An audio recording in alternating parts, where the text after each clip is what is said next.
Come,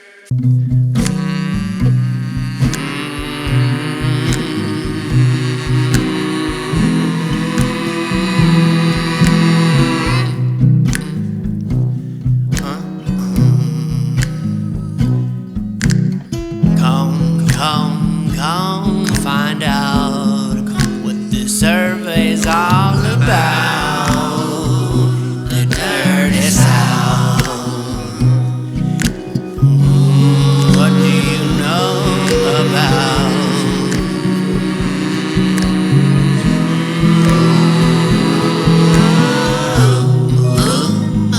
the dirty South? What's it about?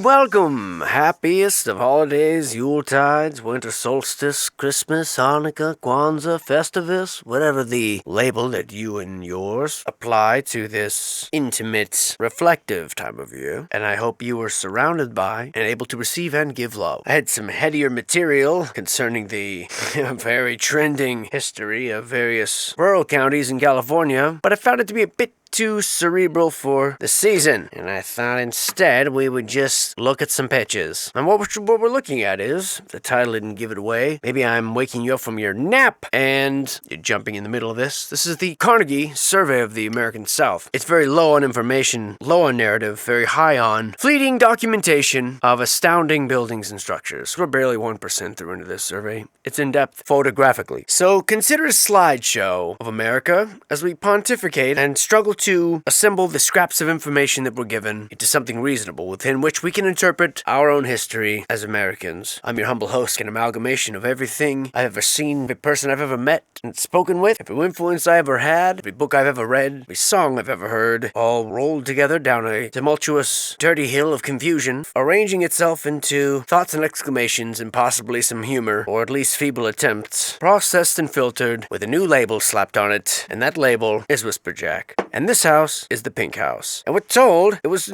constructed in 1789 for Mr. James Habersham by Joseph Clay. It was the Planters Bank of the state of Georgia in 1812, and it's the oldest house in Georgia of any architectural pretensions. Subterranean levels are always front and center.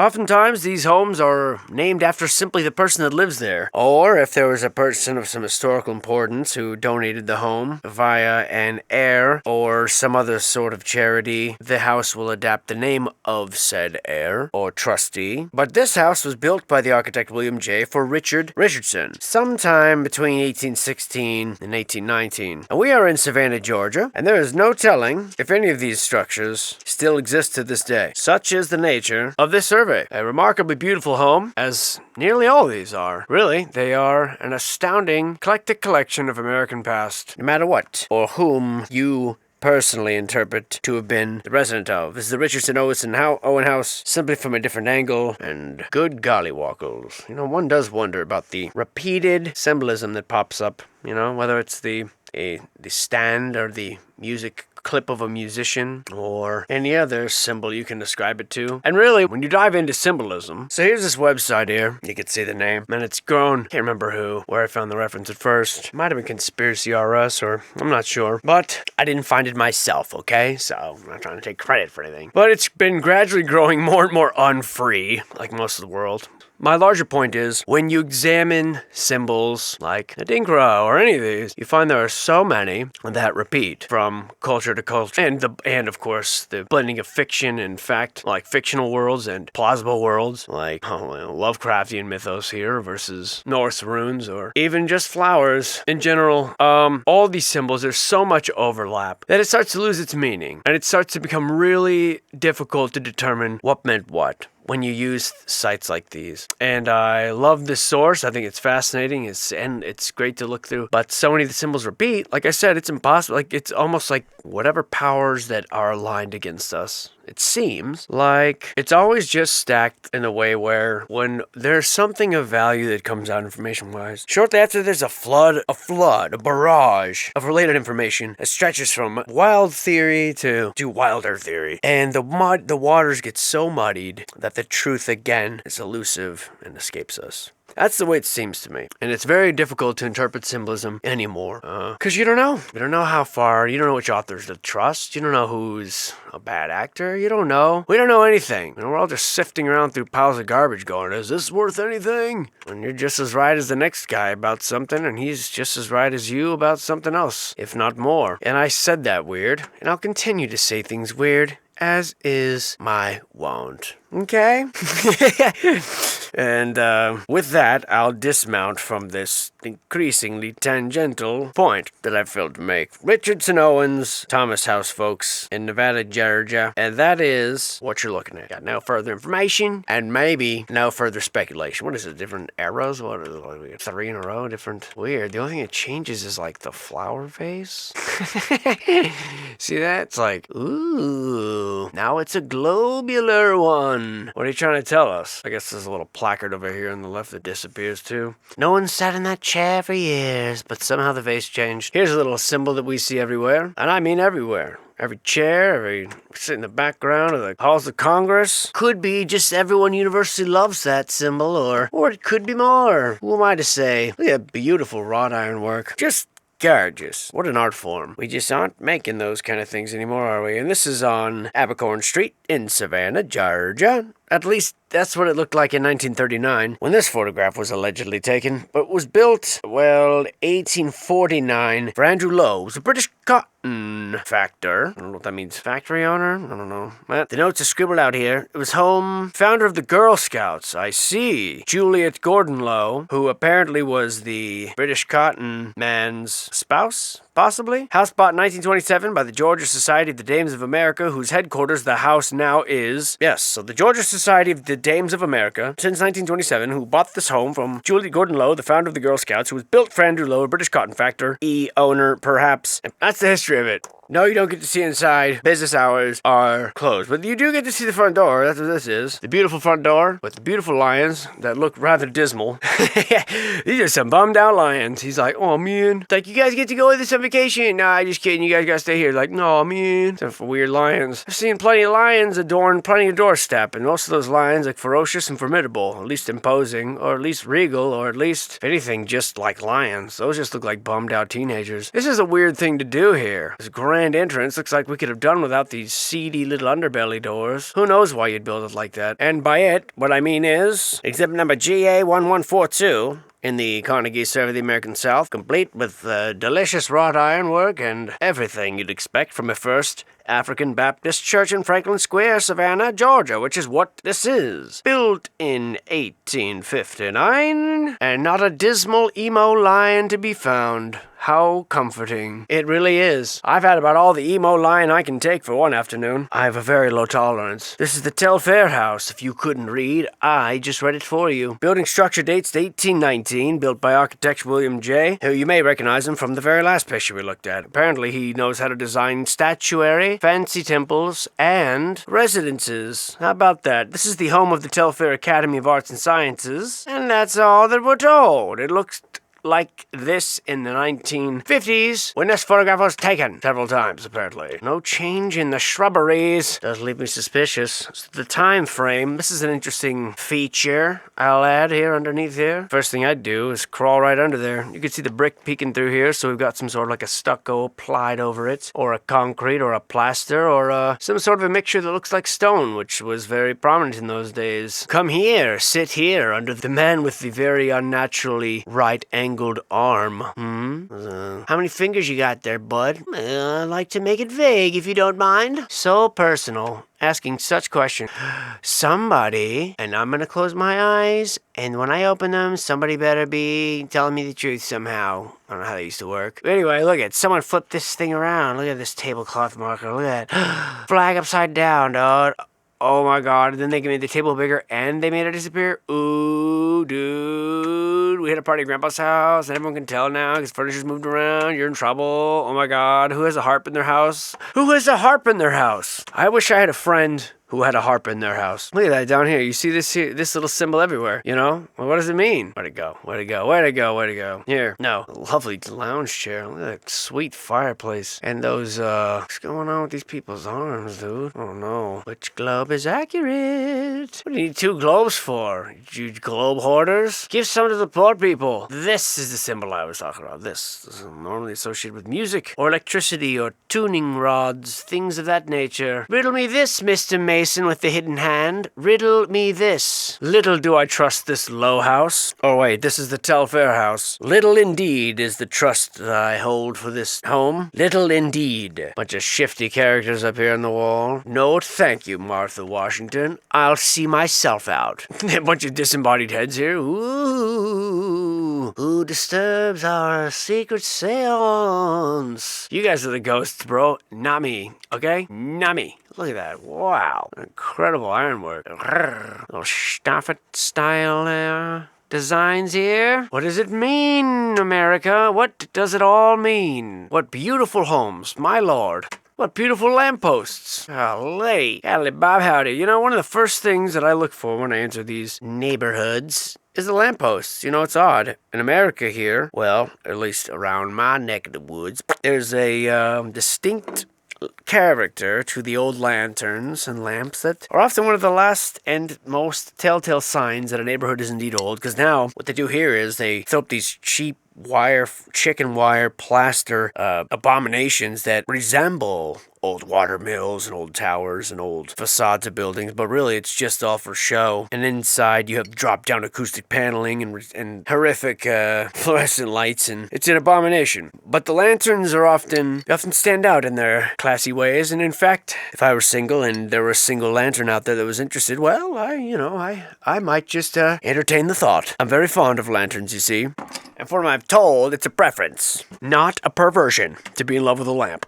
That's the way we're going right now, bro. Embrace the times. Surf that wave. You fall in love with that inanimate object if that's what you're drawn to do. Make up your own gender name. Who cares, dude? This is the new world. Look at that brick. Just barely hiding underneath there. By that, I mean not hiding at all. Everything brick. 2 different eras of construction is what it looks like. Brick foundation and wooden slats here on the side. Clapboard, perhaps. I don't know, Jimmy, give it to me. I've probably already lost this crowd. What happens if you take a day off or a day on? Yeah, strike all that. This is Bryan Street, East Savannah, Georgia. And what we're told about these properties is that they were built around 1790. That's at least what we're told. There's a Dr. Posey's house. There's one of these. That's this one, actually, with the gamble roof. Dr. Posey, indeed. No relation to James. And I probably am going to go on a limb here and say no relation to existence either. As these, from what I know of the world, look at that. Oh man, I know there's a juicy look at that car hiding right there, dude. Love that shape. Best kind of car in the whole friggin' world. Most classiest stuff we ever made. Man, can you imagine all the creative power of all the citizens from all the different walks of life that live in America? If you can harness all of that creative energy into actually building things, the amazing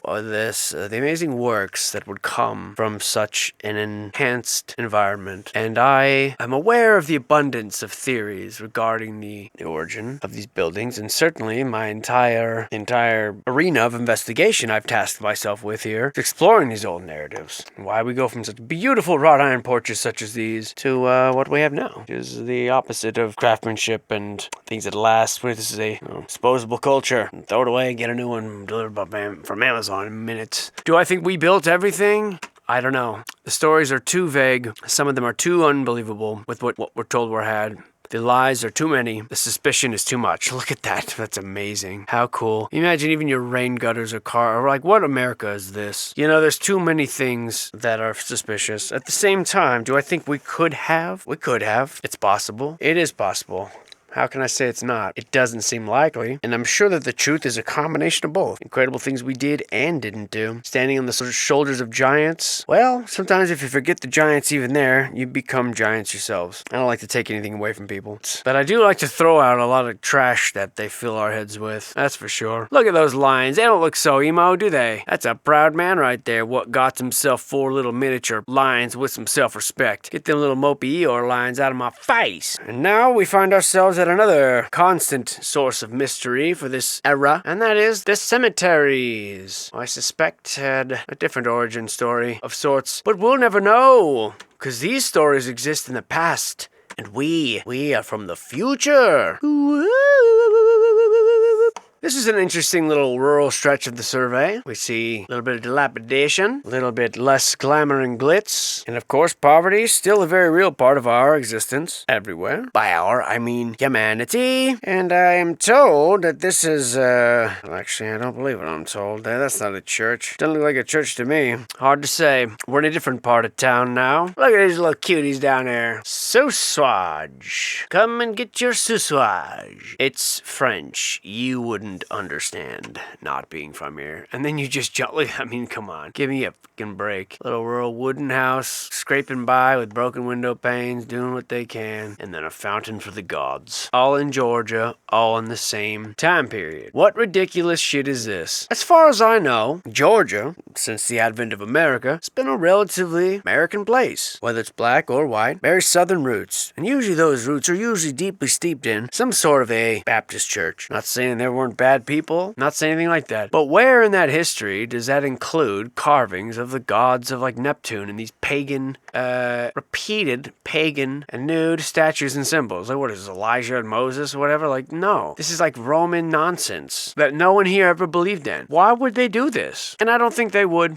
Wow, look at that. That's like a Stafford. It is a Stafford, I can tell. In a moat of water here, you see? Same as you'd find in Spain. What they tell us would be invented around the 1300s. Same times as the cannonball. Well, I find that hard to believe, quite personally. Just threw this fort up in a jiffy, huh? With all this fancy masonry, huh? Just happened to be the same shape as everywhere else in the world, huh? Well, hell, I don't know. I guess it could be possible, but for some reason, I highly doubt it. What exactly are we looking at? According to the official version, Fort Pulaski in Savannah, in Georgia. And what they claim is that this building was built in 1828 on Cockspur Island in the Savannah River. That's right. And look, folks, I know more information on these buildings exists, but for the sake of this, we're just looking at pictures. We are bound to the survey put forth by the Carnegie Foundation in 1939. Look at that medieval-looking doorway. Golly.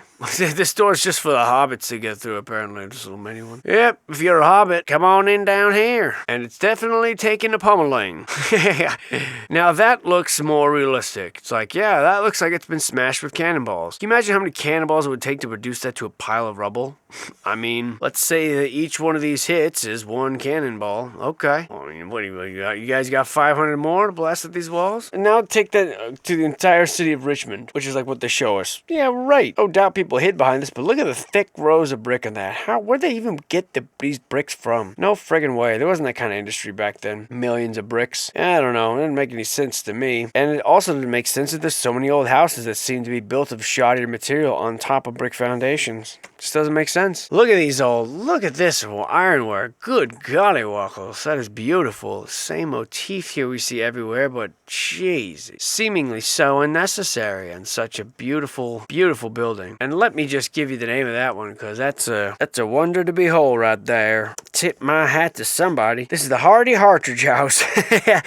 Also, it's on Gordon Street, West Savannah. And they say that the building was built in 1850 it was begun by Noble Hardy. It was completed by Algernon Hartridge after Civil War. Completed afterwards. Curiouser and curiouser. Another half-toned house here. The brick and then the wood. Just a funny way to do things, that's all I'm saying. Just a funny way. Continually do things. Timor Brian. But again, who am I? Nobody. Look at that one. Wow, what a wonder. What a beautiful place. And I haven't been to Savannah, Georgia, and I have no telling at this point in my life of if it still looks like this. I imagine to some degree it does, but these are absolutely beautiful homes. These are just mansions by any stretch of by any sense. This is the Sorrel Weed House on Harris Street, also West Savannah. We're given a building structure dated 1844, built by the architect Charles Bigklusky for the Francis Sorrel House, which is bought by the Weed family in 1850. Just a absolutely incredible structure to be built near 200 years ago. And I know these pictures are old. Well, yeah, these pictures are 90 years old, so isn't that amazing? It's almost 1939, these pictures, so I guess, yeah, 84 years ago these pictures were taken. It's absolutely astounding that they could even have something like this that looks relatively run down already. In America. Like, just already. We certainly didn't build back better. Not stylistically, at least. This is the Battersby tenements. And these are built 1870 for William Battersby, old Billy Battersby. Lovely homes, really. They really are. Lovely, lovely homes. Kind of jumping around, it looks like, in Savannah here from these wooden homes. Almost very rural. There's the Pulaski Monument. Wow. The eagle and the... you can tell who was the mover and shaker of the area, you know. Get your name on these fancy homes. The Georgia Historical Society, which I'm going to just guess was donated from some childless heir who lived in the area and participated in politics and possibly banking. I don't know the story of that particular building, as they haven't given me a call sign with which to look it up. I can tell you that this here's on Jones Street in West Savannah, I think. Yep, I can tell by that little circular staircase right there. And we're told that this was built in 1850. You know, very fond of very durable building. Wow, look at that wrought ironwork, man. That is so awesome. Just everywhere in this area. Brick, just such class. Built to last. Herringbone pattern on the sidewalk. Golly, just not what people expect when they think of rural Georgia. Well, people that haven't been there and experienced the wonder and the depth of the dirty South. Place where you might move into town and make more friends in 3 weeks you ever had in your damn life. That's the way we roll down here. Oh, you got your balls and your word, boy. Don't bleep them up. Here's I don't even know where to begin. Just look at this castle-looking sumbitch. Stunning architecture, man. That doorway is so cool. Just look at her. This is the Richard Dennis tenements. That's it, huh? Just tenements. Wow. No way. I gotta have that wrong. That is no way just a tenement yard. Nah, I don't buy it, bro. Okay, Green Meldrum House. That's what it is. Not that that's any better, but we're told this building was built from 1850 to 1861 for Charles Green by an unknown English architect. Had to be English though, huh? Of course. Look at the style. Couldn't have been here before. No, sir. We imported a man from England. Cool, man. What a cool... Is that a palm tree? Wow. No, we had those. I guess it must be...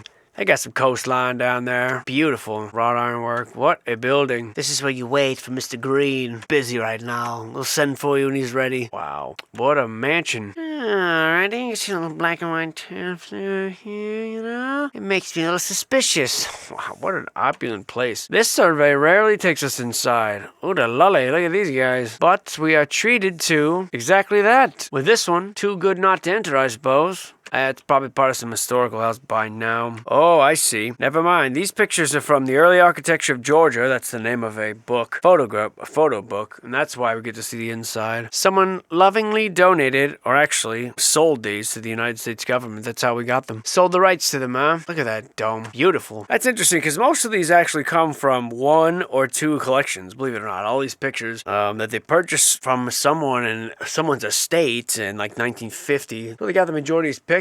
So I don't even know why they call it a survey, really. It's more like just a gathering of photographs, I suppose, the more I learn about this. This is the Independent Presbyterian Church in Savannah, or at least was, what it looked like back then, in 1939 or so. Built in 1891 from the plans of William Gibbons of Boston. It's a replica of the original church, which was built by John Holden Green of Rhode Island in 1817. So I'm assuming there was a great fire, and then they rebuilt back better. It looks to me like a slice out of the old world of Europe. Just does. It's just like it. Same plan, same everything. And honestly, I think these buildings did so much more. And I think the church moved in later. Just like the old pyramids on the other side of the world. They just got moved into. I've always thought that. Since I was in high school, I remember believing that the pyramids were moved in. Back then, I believed in aliens from an outer space. Now I believe in aliens from an inner space.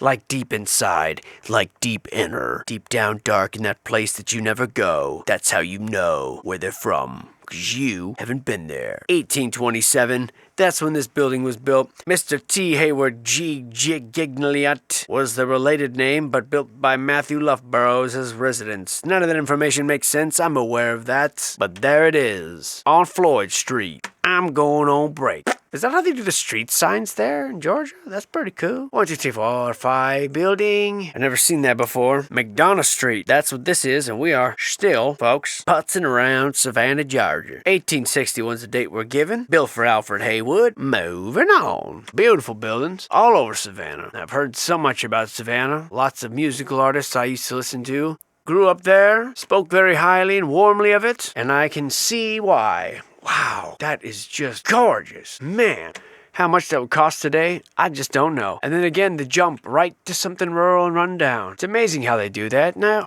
here's the part of architecture that makes no sense. Can you really fault somebody for questioning, an average layman, why you'd have a window right here and then build steps like this? Impossible. Steps came later. Don't know why. It's the only thing that makes sense. Down here, too. Look at that. It's just a stupid way to build. It indicates that a plan was not followed, or it was deviated from, or amended, or added on, or there were separate stages of construction. One of those, I don't know, pick your own adventure. When you see that over and over and over again, it means there's something going on around here. Look at that mansard roof. Beautiful. And you see this all the time, too. Not just here. You see it in Africa. You see it in rural Appalachia. You see it all over the place, and it's just people that have moved into an infrastructure, whether it's a city, whether it's in, we talk about the temples of Laos, or the villages out in Laos, like you see it everywhere. South American villages. You see people moving in, people who seem to be inhabiting, and this dates back even to Roman pictures of like Romans sort of wandering around ruins, having picnics, eating grapes on broken buildings, seem to have no connection. And it's just an odd thing. It's everywhere, and it's people who seem to be settling in and inhabiting a location of some various states of construction, and they seem to not be able to maintain it. They seem to not be able to upkeep this world they've moved into. They seem to be abandoning these places far more than they're able to keep up. Of course, there's concentrated pockets of extremely aggravated infrastructure,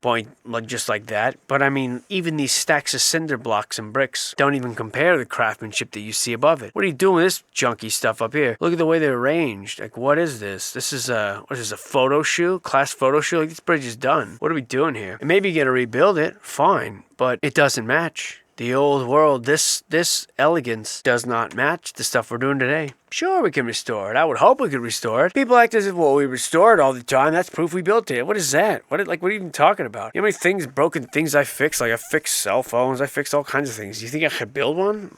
Not at all. It's almost reverse engineering much of it. Don't think that's a strong argument. And I'm not saying that I know. I'm just saying there's a lot of questions to be asked when you look at stuff like this. Like, when did we have, and how quickly could we evolve? I mean, we're supposed to be like the greatest country on earth or whatever. We're supposed to be on top of the food chain. It's like, for what, 5 years? 5, 10, 15 years we built all this. Suddenly there was a depression, a few wars, and now suddenly we have Barack Obama fleecing everybody. I mean, I just don't understand what we're doing here. When was this great golden age where we could build like this with ease? I mean, and then just promptly forget how we did it in one generation and abandon it. I mean, it's possible. It just seems unlikely. Look at that amazing willow tree. Good golly waffles. What a place. That makes my heart sing. I love that. I almost want to end on that note just because the tree's so gorgeous. This is Richmond Hill. Also, all this is in Savannah, by the way. All this we've been skimming through is in Savannah. This is the home of Henry Ford. Of course it is. Bleep you, Henry.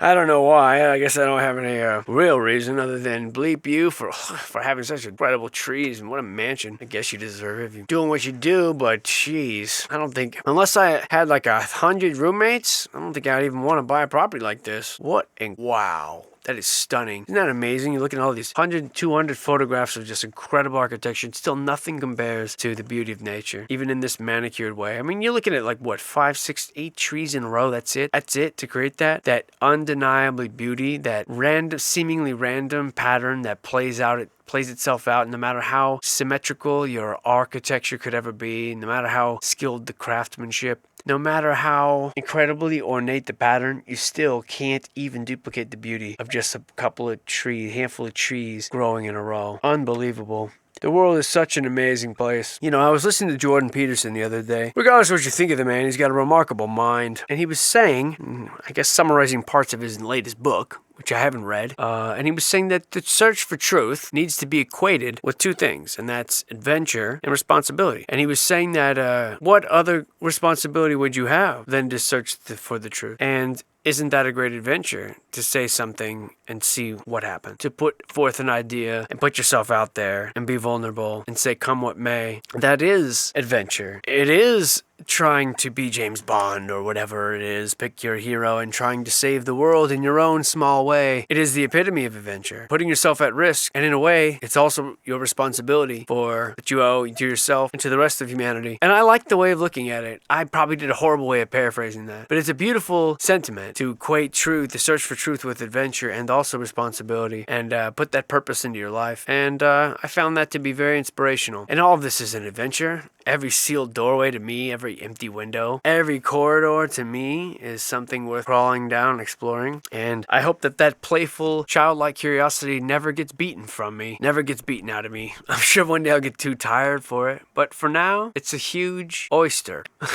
Many weird fleshy folds for me to sort through, sift through, crawl under, and get tangled up in search of that little tiny pearl that may or may not even be there. But it's an enjoyable thing to me. And I hope I can pass some of that joy on to you as we marvel and wonder why a building needs so many bleeping doorways. What the freak's going on here, dude? Come on, man. What is happening here? I can't even... What do you got? 4-story trucks pulling up? You gotta load all stories at the same time? Don't make no damn sense. Life ain't no damn Richard Scary book. What is going on here? Why the sunken foundations? What in the tarnation going on here in Georgia? Except a lot of beauty, a lot of rural areas, and now you got a lot of fluffy, ridiculous words thrown at you from some moron on the internet. Well, love you guys. Love your brains, your minds, your hearts, your souls. I wish you the best now and forever, and especially during this time of year. Look at that beautiful wrought iron work. And on that note, I'll see you soon.